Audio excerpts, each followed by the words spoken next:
وہ چہرے تو بے نقاب ہونے چاہیے، اس ملک کو آگے لے کے جانا نا. یہ نہیں ہے ملک کی سالمیت کے اوپر آپ یہ باتیں کریں اور دوسری طرف یہ جو کچھ بھی ہو رہا ہے کیا ان کو چھوڑ دیں گے آپ؟ نہیں چھوڑا جا سکتا. پھر اس کے بعد ڈاکٹر عبدالقدیر کا ایک کردار ہے، بے نام زندگی، چونکہ امریکنز پیچھے تھے اس کے، ان کے پیچھے وہ فورسز تھی، انٹرنیشنل ایجنسیز پیچھے تھیں کہ یہ وہ آدمی ہے کہ جس کی وجہ سے یہ سارا کچھ ہو گیا. سیٹھ عابد کا ایک رول ہے اس کے اندر، کراچی پراپرٹی ٹائکون تھے.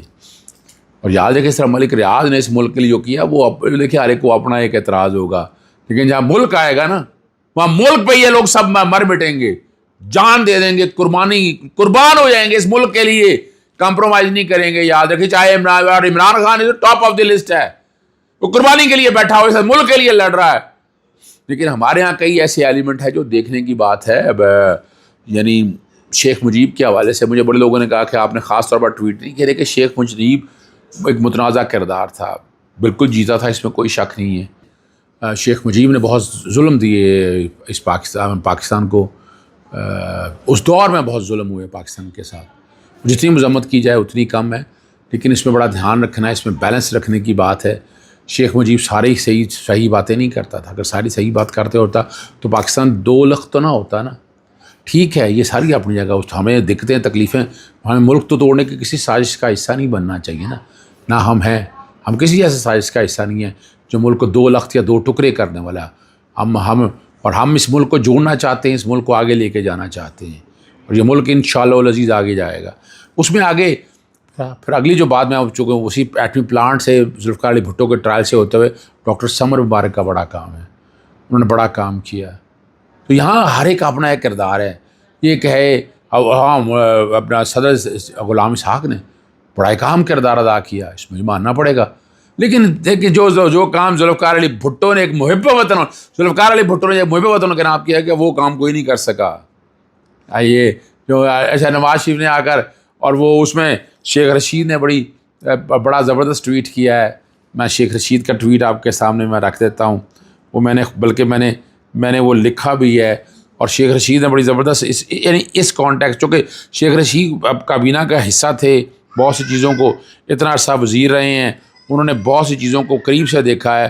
اور 4 لوگوں کو وہ کہتے ہیں میں دیتا ہوں، جس سے پہلے نمبر ڈاکٹر عبدالقدیر مرحوم، راجہ ظفر اللہ، شیخ رشید احمد اور ایوب مرحوم شامل ہیں. اور نواز شریف مختلف حلقوں کی میٹنگ میں جس تینوں اداروں کے چیف موجود تھے کابینہ کی طرف سے مجھے ساتھ لے کر گئے، جہاں میں نے ہندوستان کی ایٹمی دونوں کو بیوقوفی کے بعد سنہری موقع کو ضائع نہ کرنے کی دلیلیں دی. ڈاکٹر عبدالقدیر مرحوم ایک عظیم سے انسان اور قومی ہیرو تھے، لیکن اس دنیا سے بڑے رنجیدہ ہو کر گئے. ہم نے وہ کام نہیں دیا جس کا وہ مستحق تھے.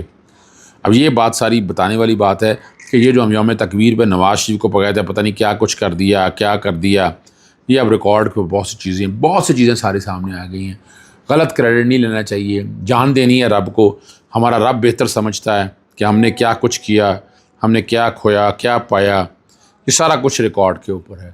اور زندگی اسی طرح چلتی رہتی ہے، زندگی نے اسی طرح چلنا ہے، زندگی نے رکنا نہیں ہے.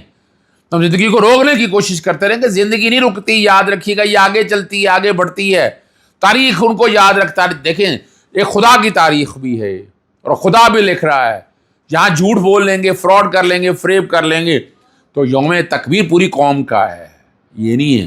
لیکن کریڈٹ یہ اس وقت جو یوم تکبیر کے حوالے سے شیخ رشید بات کرتے ہیں کہ اس وقت کن کا تھا، کون لوگ تھے.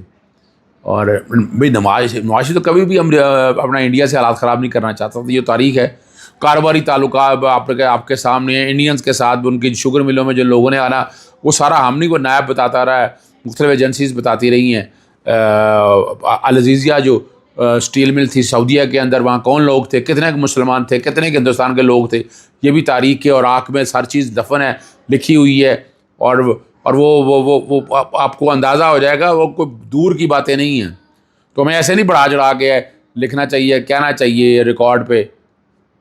میں ذوالفقار علی بھٹو کے بارے میں ایک بات کہا، ذوالفقار علی بھٹو غدار تھا لوگ کہتے ہیں، تو اس ملک سے نکل نہ سکا. اور ایک اور لیڈر جس کو وطن کہتے ہیں، اس کو نکال کے بھی لے جاتے ہیں، واپس لے آتے ہیں، نکال کے لے جاتے ہیں، واپس لے آتے ہیں. یہ کیسے ہو گیا؟ اور ذوالفقار علی بھٹو اگر غدار تھا وہ تو لے جاتے اس کو، وہ تو لے کے تیا پانچا کر دیتے. کیا وہ مشکل کام تھا یہاں کی بجائے وہاں جا کے؟ لیکن انہوں نے یہیں پر یہ سارا کچھ نشان عبرت بنایا. کن کے لیے؟ ہمیں دکھانے کے لیے. لیکن ذوالفقار علی بھٹو تو لوگوں کے دلوں میں زندہ ہے آج بھی. آج بھٹو زندہ ہے, جتنا مرضی آپ کہہ دیں آپ. اور وہ ذوالفقار علی بھٹو کے زندہ ہونے کی وجہ سے باقی لوگ کچھ ایڈوانٹیج اٹھا رہے ہیں. کب تک یہ چلتا رہے گا نظام؟ یہ نظام ایسے نہیں چلنے والا. سب چیزیں کھل کے سامنے آئے گی. ہمیں بیلنس رکھنا ہے. کیسے بیلنس رکھنا ہے؟ ہمیں شیخ مجیب کو اتنا نہیں چڑھا دینا. یہ میں بتا دوں آپ کو, میرا اعتراض ہے اس کے اوپر. اتنا نہیں چڑھا دینا کہ وہ پتہ نہیں کیا تھا. عمران خان سے بڑا لیڈر نہیں ہے. عمران خان اور شیخ مجیب کا مت موازنہ کریں.